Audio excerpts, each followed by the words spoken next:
for me, it's time with people, time in nature, time reading aloud.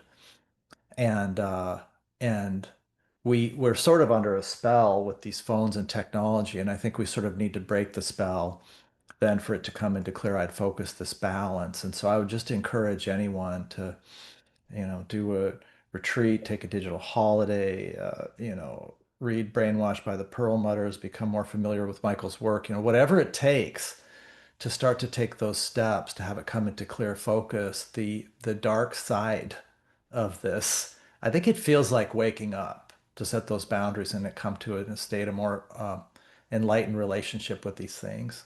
Probably the next most important thing to talk to is just the stakes. When I really think what happened for me in third year medical school at the University of Utah, and I love my toolkit from there. I'm very indebted for very good training. I really have to acknowledge that. I got very rigorous training. It wasn't necessarily fun, but maybe that's true for a lot during med school and residency, is it's not supposed to be fun. But the unexpected consequence of what they did is they just said, if you color outside the lines, you're going to hurt somebody. And I think there's this dilemma in Western industrialized societies, there's this premise that if these medications are in place and then the medications are pulled, something catastrophic is going to happen. So what do people know about, you alluded to it, if the root causes are addressed, then there's a path forward to get back to lower medication or medication-free setting. But what are the mechanics of this? How is this possible? I want to first off is by saying that I medicate very often. Hmm. Um, it's a very useful tool because the severity of presentations are just really intense in today's age. Hmm. A lot of people don't know how to regulate their emotions. They're not really living healthy lives. Drugs are stronger. Meth-induced psychosis, marijuana-induced, like these are really intense presentations where you'll need medications to stabilize patients. Hmm. The journey to come off of medications is complex and difficult. It can be difficult. There's a set of things I typically need to see from someone, and I guide them towards this place, but the main requirements, probably the most important one, is they need to have a really good relationship with themselves. Mm.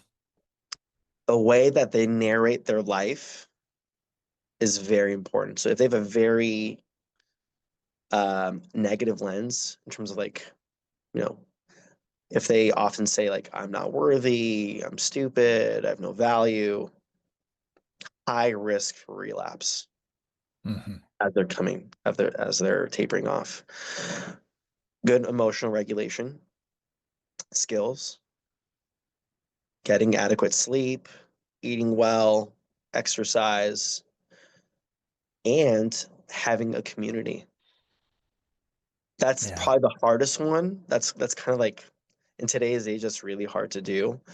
But at least they've developed a setting in which they can connect with at least one person.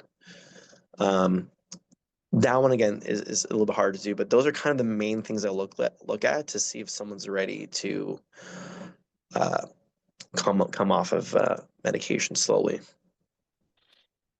I've seen this as well. I had somebody really give me good counsel a number of years ago now, but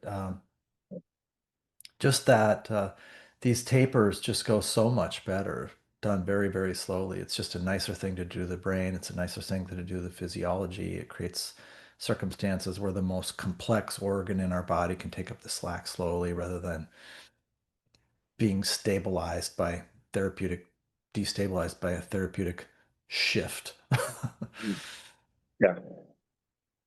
And, you know, sometimes it can take a few months and sometimes it can take a few years. I think the best public example of how long this can take is Jordan Peterson, the psychologist. It took him 3 years to come off of diazepam, Mm, and yeah. he wasn't working. He was not.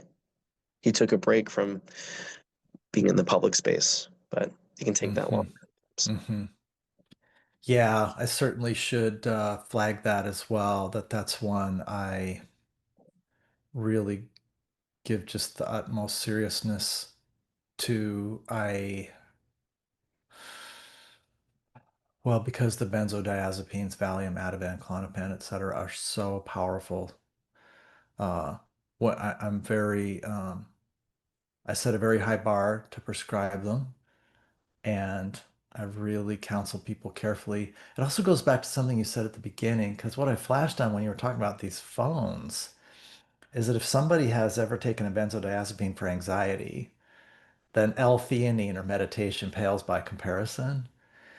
And similarly, once people have had the perfect drug, that phone, then I think part of the transition, full disclosure here, these are maybe part of, to whatever degree I'm effective as a functional medicine MD, in large part has to do with my own personal journey working through these same sorts of issues. Mhm. And I have found that interpersonal connection, time in nature, intimacy, vulnerability, all these things that matter, they sort of feel down regulated, or our sensitivity to them or our attunement to these valuable, precious things sort of kicks back in as we set the boundaries. But initially, um, transitioning away from the phone, I think there's just something to prepare for there, which is it's going from something easy to something precious and worth desiring, but it's a cultivated taste.